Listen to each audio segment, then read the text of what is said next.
here to warn people. You keep telling me to shut up. This isn't a game. From the front lines of the information war, it's Alex Jones.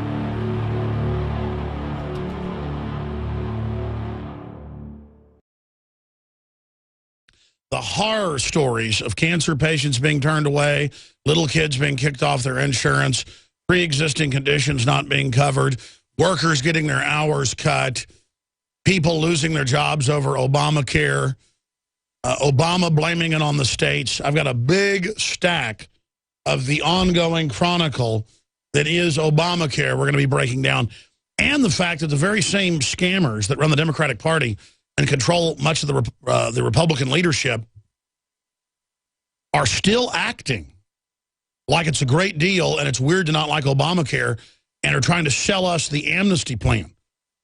That if you like what Obamacare is doing, you are going to LOVE, love, love, love. It's not just legalizing the illegals that are here, who I'm not demonizing individually. On average, they're hardworking, good people, in my experience, on average. There's also a large criminal element because everybody from Latin America, mainly, that's running from, quote, justice, comes up here as well, so there's that big problem. But it doesn't matter. It's going to bring in another 30 million after that, and these people think the Democrats who give them welfare and all this to their buddies, they will vote to overthrow the country completely. And we're on the razor's edge of being able to turn back the globalist offensive.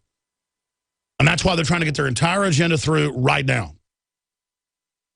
So we're going to be breaking all of that down and some of Obama's latest activities. Obama's climate hubs. I read the entire executive order establishing the Rural Affairs Commission 4 years ago that Homeland Security and the Pentagon jointly sit on the top of the organizational chart. In fact, will you guys print me the Rural Affairs Commission and Bureau that Obama set up, the executive order, and some articles about it, because I want to be able to show folks that.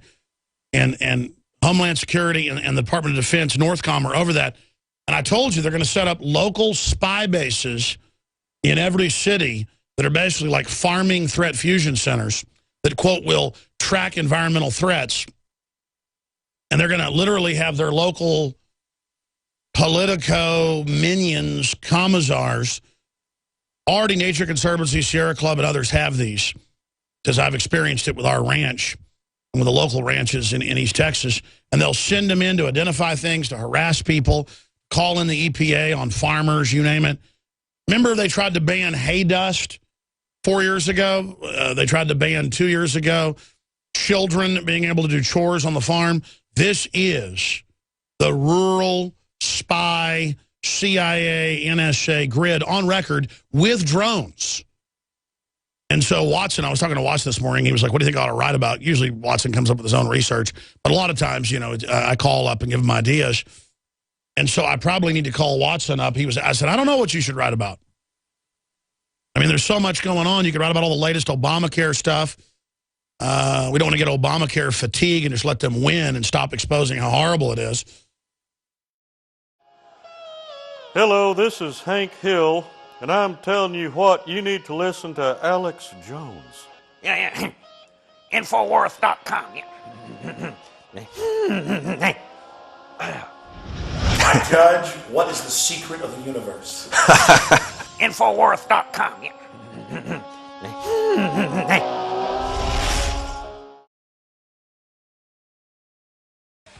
Kind of like buck fever. Folks, you take deer hunting for the first time, will shoot a neighboring cow or will shoot the first deer they see, even though it doesn't have antlers, or will shoot another person. That's what I see in a lot of these cop videos, where sometimes they'll just pull a gun out for no reason, not just a taser, and just shoot someone. And then, of course, try to grab all the surveillance tape, but then later surveillance tape will get leaked or somebody's hiding in the bushes videotaping it. There's been so many cases of that, like the famous case with the DART subways and train stations out in San Francisco, where they hear there's a fight on the bus, on the train. Nobody had been involved in a fight, it turned out. They grab the wrong group of people, put the guy in handcuffs, take a gun out, shoot him right in the back.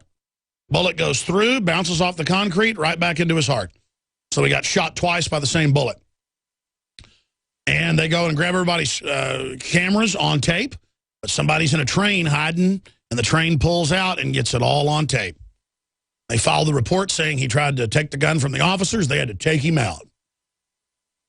And none of the cops got in trouble for lying. The cop that did the killing ended up getting 2 years in jail and served less than a year for just absolutely cold-bloodedly executing that man. And, of course, in the case of the homeless man that they beat to death, the son of a police officer, then got caught lying about that, they've now been found not guilty because the police said he might have had a pre-existing heart condition. That's right, having his head and throat and legs and kidneys and everything stomped and beat in by 8 police officers had nothing to do with it. There are so many cases of that.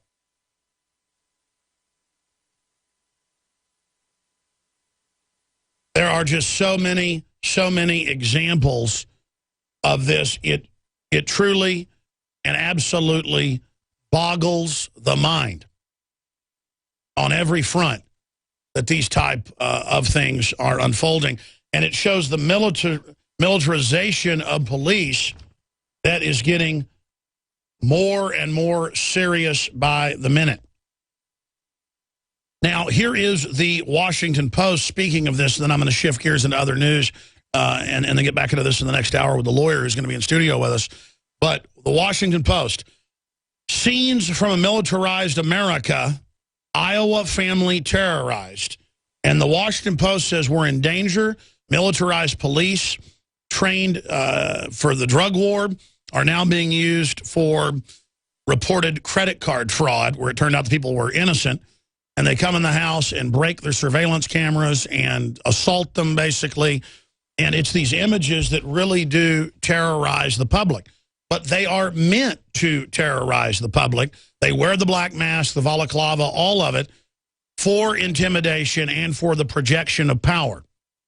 The problem with all of this is that the government, the criminal elements of the government, on record, ship in the majority of the narcotics. The big banks publicly launder almost all of the drug money, and police will tell you we're not allowed to investigate them. They are above the law.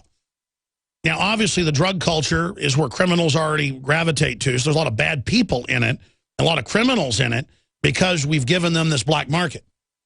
So I'm not endorsing the drug culture by any stretch of the imagination. I absolutely abhor it. My issue here is that they have now arrested a whole bunch of people in a raid on the actor Hoffman's death from heroin, a particularly strong type known as the Ace of Spades. They give these things brand names. And Hoffman reportedly was found dead, never even got the needle out of his arm. Philip Seymour Hoffman, a very talented actor who struggled with substance abuse. And so they've now raided the house, the apartment building, they believe, where they were selling the heroin. Our Marines and Army, on record, grow and protect the majority of the poppy fields in Afghanistan. And if you look at the BBC's own numbers, in the 11 years, it's now 12 years, but the first 11 years of the liberation from the Taliban, yeah, right, the totally staged war, they only arrested a few Taliban groups that had actually been pro-America and exposed al-Qaeda and had tried to turn bin Laden over in the year before and were aware of what was happening. That actually came out in the foreign press, by the way. And then they basically, you know, the fake war they had was real al-Qaeda with proxy 14-year-old, 15-year-old conscripts in dugouts out front of the major cities that then our military was told to target. And so it was all a simulated fake war. And U.S. Special Forces colonels went public in the San Francisco Chronicle and talked about this, the airlift of evil, all of it. And so you fast forward over the next 11 years, I'm just giving you numbers from a year ago, over the next 11 years, now it's 12, 13 years, and the production is up 11 to 12-fold. It was 10-fold within 5 years, and then 11-fold, then 12-fold. For a short period, it went to 13-fold, and then now it's back down to 11-fold the numbers we saw in 2012. So you've got an 11-fold increase in opium. Less than 7% of world opium supply in 2001 was coming out of Afghanistan. It is now 93%. In fact, guys, just show people, 93% of world opium that's turned into heroin, it's purified and concentrated into heroin, 93% of world opium is cultivated under the loving NATO eyes and then loaded on C-130s and shipped in to Russia, Eastern Europe, Western Europe. The Pentagon flies it in to southern Serbia, now under al-Qaeda control, the KLA, and then it's distributed out through Europe from there. And Russia has complained about this. It's been devastating Russia. It's been used as a weapons system against Russia. And so they're going to go bust who they allegedly say sold the heroin. Probably did. They look like a bunch of scum to me, classic heroin heads, people that would sell this type of poison to people. But they're selling hillbilly heroin to everybody for decades. You know, take Oxycontin, take hydrocodone, all that garbage.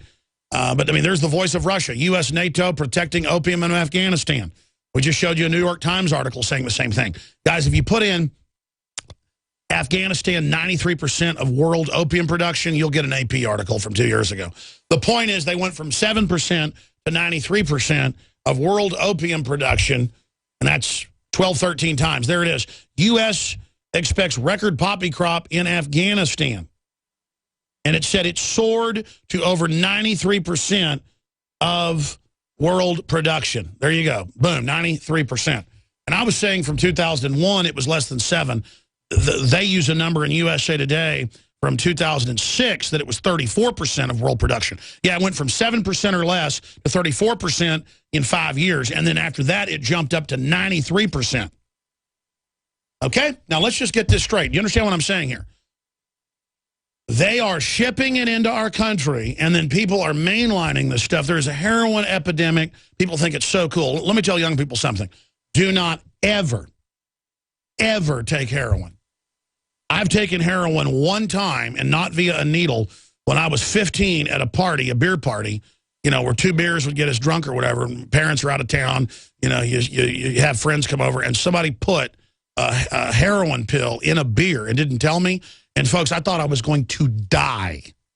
I thought I was going to die. I guess they call that slipping somebody a Mickey.